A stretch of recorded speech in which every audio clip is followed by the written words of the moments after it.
el año 334 a.C., Alejandro, rey de Macedonia, inició una de las mayores campañas militares de la historia contra la superpotencia de la época, el vasto imperio persa. Con solo 20 años, su liderazgo brillante e intrépido le valió victoria tras victoria. En una asombrosa campaña de 10 años que lo llevó hasta el borde del mundo conocido, forjó uno de los imperios más grandes jamás vistos. Pocos hombres han tenido un impacto tan masivo en el curso de la historia. Para los persas, fue Alejandro el Maldito, pero para Occidente, fue inmortalizado como Alejandro Magno. La antigua Grecia. Desde aproximadamente el año 500 a.C., esta tierra accidentada fue escenario de notables desarrollos en arte, filosofía y guerra. Sus dos mayores ciudades-estado eran Atenas, un poder naval donde florecieron la democracia, el arte y la filosofía, y Esparta, una sociedad austera y militarista, famosa por su formidable ejército. En el 480 a.C., estas dos ciudades-estado se unieron para luchar contra una invasión del poderoso imperio persa. En el estrecho paso de Termópilas, una pequeña fuerza griega, liderada por 300 espartanos, retuvo al enorme ejército persa. Aunque los griegos ganaron batallas decisivas como Platea y Salamina, no pudieron evitar que los persas quemaran los templos sagrados de la Acrópolis ateniense. Las guerras entre las ciudades-estado griegas, en particular entre Atenas y Esparta, continuaron durante casi un siglo, dejándolas exhaustas y vulnerables a un nuevo poder emergente al norte, Macedonia. Durante siglos, los griegos sofisticados habían visto al montañoso reino de Macedonia como un páramo inculto, apenas griego. Pero bajo el rey Filipo II, Macedonia se convirtió en una formidable fuerza militar.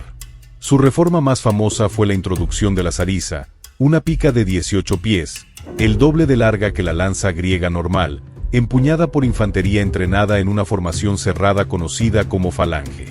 En el 338 a.C., en la batalla de Queronea, el ejército de Filipo aplastó a las fuerzas conjuntas de Tebas y Atenas, uniendo a toda Grecia en la Liga Helénica. Filipo planeó una gran guerra contra Persia, su antiguo enemigo. Pero en la víspera de lanzar su campaña, fue asesinado. Fue sucedido por su hijo de 20 años, Alejandro. Brillante, inquieto y tutorado por el gran filósofo Aristóteles, Alejandro heredó el gran plan de su padre. Tras asegurar su posición ejecutando a rivales y aplastando rebeliones, destruyendo por completo la antigua ciudad de Tebas, estaba listo para la guerra. En la primavera del 334 a.C., Alejandro condujo a su ejército a través del Helesponto hacia Asia Menor. Su fuerza era de unos 40.000 hombres. La columna vertebral era la infantería, 9.000 falangitas macedonios con la zarisa, formando un muro de puntas de hierro virtualmente imparable. Los flancos estaban protegidos por los hipaspistas, o portadores de escudos, infantería de élite con lanzas más cortas.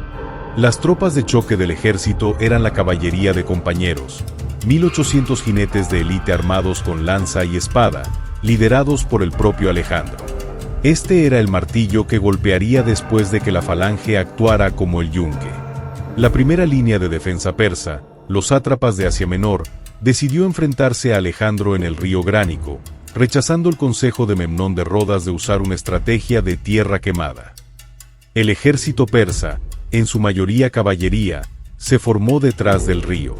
Alejandro, probablemente ligeramente superado en número, ignoró el consejo de esperar y ordenó un asalto inmediato. Lideró personalmente a su ala derecha a través del río, directamente al corazón de la caballería persa. Su ataque pareció imprudente, pero estaba comprando tiempo para que el resto de su ejército cruzara, incluida la falange macedonia. En el fragor de la lucha, el propio Alejandro fue atacado por dos nobles persas. Clito el Negro salvó la vida de Alejandro, cortando el brazo levantado de un atacante. La velocidad y el impacto del asalto de Alejandro desordenaron la caballería persa. Cuando la infantería griega cruzó y se formó, los persas huyeron. Los mercenarios griegos en el ejército persa, que no habían tenido tiempo de unirse a la batalla, fueron rodeados y, en un acto de ira, Alejandro ordenó la masacre total de los que se rindieron. Asia Menor yacía a su merced. Después de asegurar la costa para neutralizar el poder naval persa, Alejandro avanzó hacia Cilicia. Pero el ejército principal persa, dirigido por el rey Darío III en persona, emergió a su espalda, al norte. Darío buscó atrapar a Alejandro cerca de Isos, en una llanura costera de solo 6 millas de ancho entre las montañas y el mar. El campo de batalla estrecho impidió que Darío explotara su ventaja numérica de casi 2-1. Darío se mantuvo a la defensiva detrás del pequeño río Pinarus. Alejandro, una vez más, lideró una carga con su ala derecha y la caballería de compañeros. El asalto fue tan rápido que el centro de la falange macedonia se desordenó. Sin embargo, Alejandro reagrupó a sus compañeros y los dirigió en una carga directa al centro persa, cerca del propio Darío. Darío, en lugar de enfrentarse al aparentemente loco e intrépido rey macedonio, huyó del campo de batalla en su carro real. La noticia de la huida de Darío hizo que sus tropas se desmoralizaran. La victoria fue asombrosa. La familia de Darío, incluida su esposa y su madre, fueron capturadas, aunque tratadas con respeto por Alejandro. Con el ejército de Darío en retirada, Alejandro se centró en subyugar los territorios occidentales. Tras un brutal asedio de 7 meses, la ciudad-isla de Tiro cayó. Los defensores fueron masacrados o esclavizados. Luego, el gobernador persa de Egipto rindió toda la provincia. En Menfis, los sacerdotes coronaron a Alejandro como faraón, acogiéndolo como un liberador. Fundó una nueva ciudad, Alejandría, en la desembocadura del Nilo.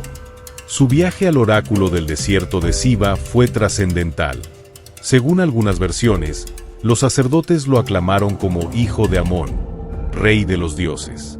Estas victorias y aclamaciones convencieron a Alejandro de que su destino era gobernar el mundo.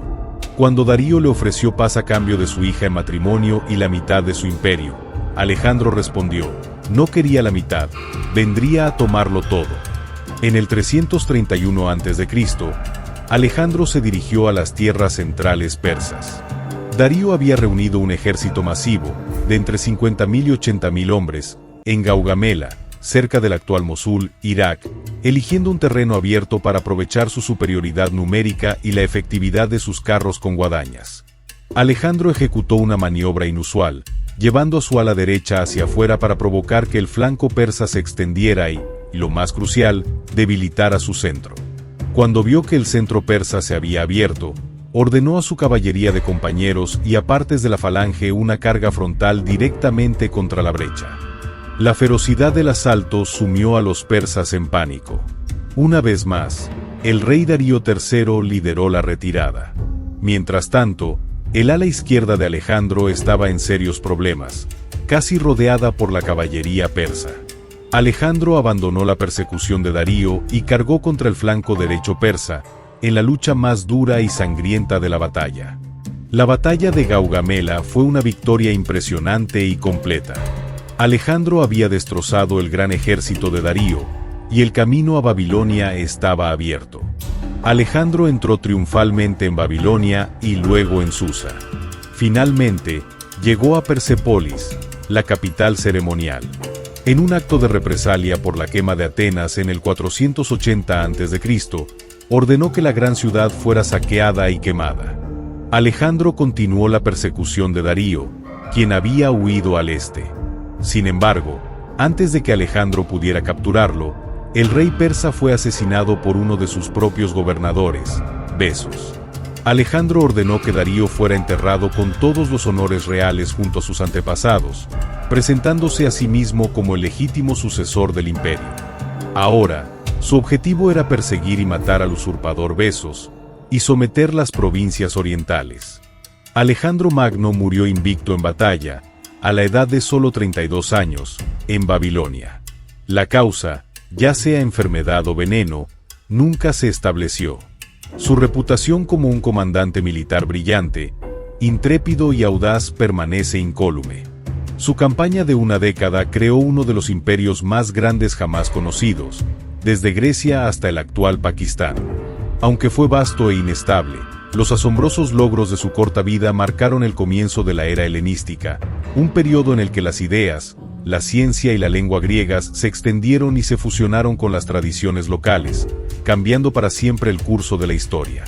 Alejandro conquistó el mundo conocido antes de cumplir los 33 años, pero su imperio se fragmentó tan rápido como se forjó. Sin embargo, su sueño de unir Oriente y Occidente cambió la cultura humana para siempre. Ahora queremos saber tu opinión.